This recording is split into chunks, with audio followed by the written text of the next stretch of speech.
we've had them come into court before and try to say, we just can't get parts. And the court will say, well, can you look at one of those exceptions in the lemon law? Were there locusts? Was there a biblical flood? Was there strife? Was there a war? Was there a strike? And if not, they're out.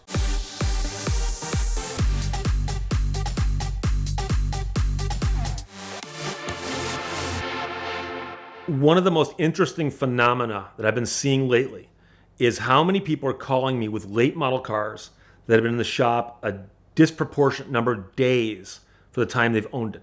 So having done lemon law now for 3 decades, you see stuff come and go, but you don't normally see big patterns. Once in a while, you'll see a particular vehicle's got problems with transmission, or these ones got bad brakes, and they'll get it worked out a year later and they're fine. Lately, I've been getting so many calls from people who say, I just bought and it doesn't matter what it is. It's a late model car, like brand new now, but I bought it a month ago, 2 months ago, 3 months ago, and it's been in the shop for 30 days, 40 days, 50 days. Not because they don't know what's wrong with it, and not because they don't know how to fix it, but because they can't get parts, and there are supply chain issues. And the weird thing is, this first cropped up during COVID. There was a time during COVID where nobody was quite sure what was going to happen. And so a lot of manufacturers actually put a lot of their purchases on hold. This just-in-time ordering means that they don't have stockpiles of everything.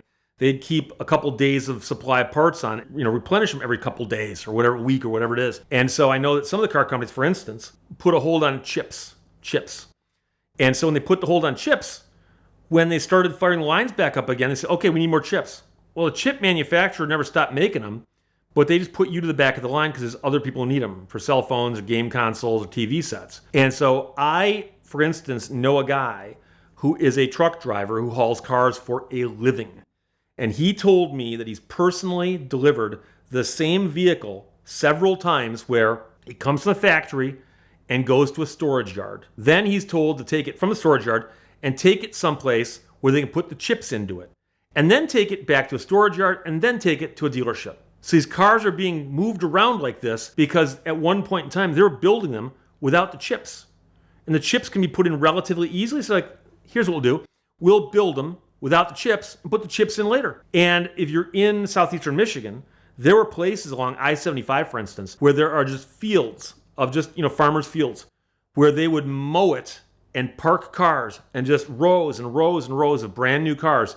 And they're all waiting for parts, quite often just the chips. Well, they got that resolved because COVID now is a couple years ago. For some odd reason, lately, we've been having a lot of trouble with electronics and electronic systems and what the systems interact with. And so someone will say, my car started acting funny. Transmission's not working right, the engine's not working right. And nowadays, every car underneath the hood's got all kinds of electronic control modules, transmission control modules, body control modules, and probably modules. I mean, there's all kinds of modules interacting with each other.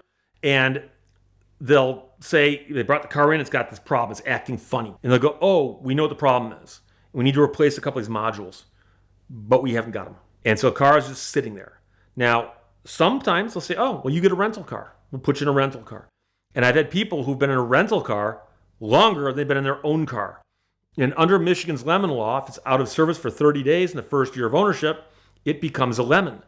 Now, there are some things in the law that say that the manufacturers will get a pass on if they can't provide parts, and it says things like for war, strife, strikes, basically like locusts and famine, right? Stuff out of the Bible. That actually did kick in partly for COVID. And so I had a bunch of cases at the front end of COVID that were 30-day down cases where the dealership said, we haven't got parts, and the parts aren't coming to us because of COVID. Shut this factory down or shut a supplier down or whatever. And I got notices from a bunch of manufacturers saying, if you file lemon law claims right now and we don't have the parts, we're going to defend it saying COVID is our defense. And so for a little period of time, we had to give them a little more slack on that. But COVID's gone as far as that goes. They don't have that excuse anymore. And now they're just saying, we're having trouble getting parts. And I don't know if this is happening because of them really trying to shorten the just-in-time delivery of parts. I don't know if it's happening because of politics and tariffs. I don't know. All I know is one of the most common phone calls I'm getting right now, and it can be a $30,000 car or a $100,000 car.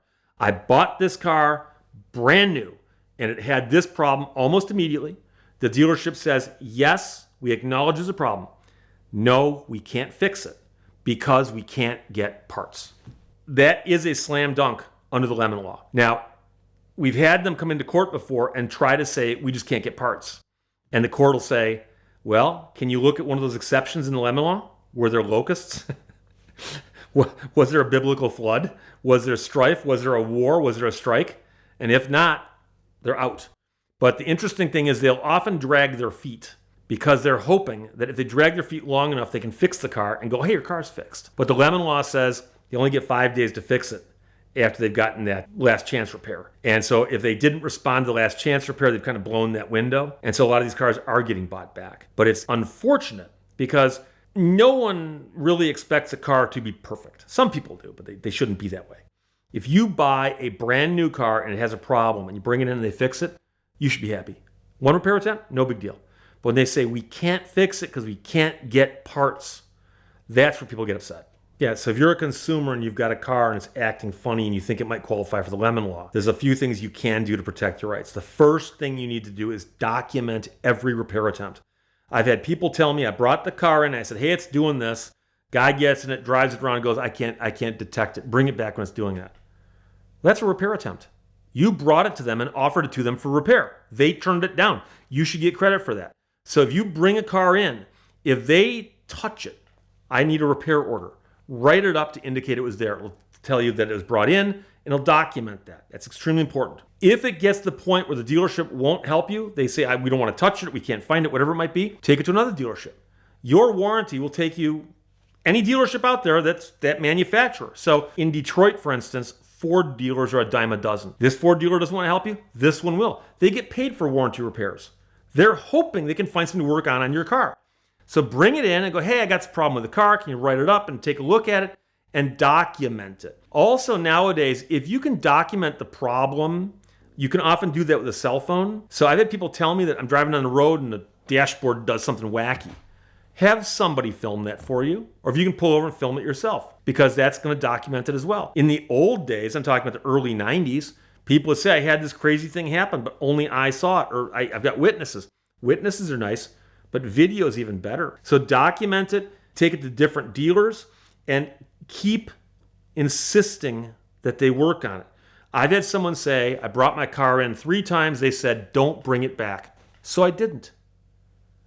Did they void your warranty? Why wouldn't you take it back? Well, they told me not to. Well, go someplace else. By the way, you don't have to tell them you went someplace else. Just, hey, I got this car. It's a Ford. Work on it. Here's what it's doing. Now, they might type in the computer and pull up a thing that says you've been 3 other places. But if they ask you, go, yeah, they couldn't find it. I'm hoping you guys can. And again, like I said, they enjoy warranty work. So document it, make sure it gets written up. And I've had people tell me that when they said, make sure you write it up, the repair order looks like a piece of paper and all it says is person's name, car brought in. Could you please write down that at least I said this? And one of my favorite stories I tell people about this personal experience. I had a car that was breaking timing belts. It ate those things like they were candy. And I brought my car in one time to a dealer and I said, my car just broke its timing belt. And the guy goes, oh, no crank, no start. So you wrote in the repair order, no crank, no start. I go, that's not what I said. I said it broke its timing belt. And he goes, they know what that means. I go, so do I. That says if you go to crank it, it won't start.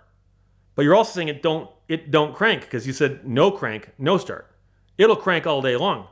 It won't turn over because of the broken timing belt. The guy goes, I'll leave it. And I go, would you please humor me and write down customer states broken timing belt? And the guy goes, how do you know it's broken? And that car actually had an observation hole that you could look in and see the timing belt. I go, want to see? Come over here. Look, it's off. And the guy goes, fine. He writes down customer states, broken timing belt. My other repair orders had said broken timing belt, broken timing belt. And by the way, when they fixed this one, the guy wrote repaired broken timing belt. But he wrote down no crank, no start. And if it stayed that way, it wouldn't have looked like the same repair. For the last 20 years or so, I've been working with Premier Financial Services for my own exotic car needs, but also sending friends and clients when I was a car dealer to Premier Financial Services because their simple lease is truly the most powerful tool in the world of exotic car financing. We love it because we get all the great things about leasing, like low upfronts, better tax treatment for business owners, lower sales taxes, but we also retain all the great things about a traditional finance arrangement, like the ability to accumulate equity, trade in and out whenever you want, and always know know where your payoff stands because they give you an amortization table with every single lease. And Premier's been a supporter of VINwiki here for the last 8 years, and we love them for that, but truly because the customer support of the Premier Financial Services team is unmatched. And now that they're backed and wholly owned by First Financial Bank, that gives them even more buying power for their portfolio of the most significant and valuable collector and exotic cars in the world. It's also allowing them to create new and more interesting finance options and programs for their clients and giving them much more buying power, which is what everybody is looking for as they go on the search for their dream car. So check out Premier Financial Services right now at the link in the description below to thank them for their support of VINwiki and know that they'll be the perfect supporter of your journey to own your dream car.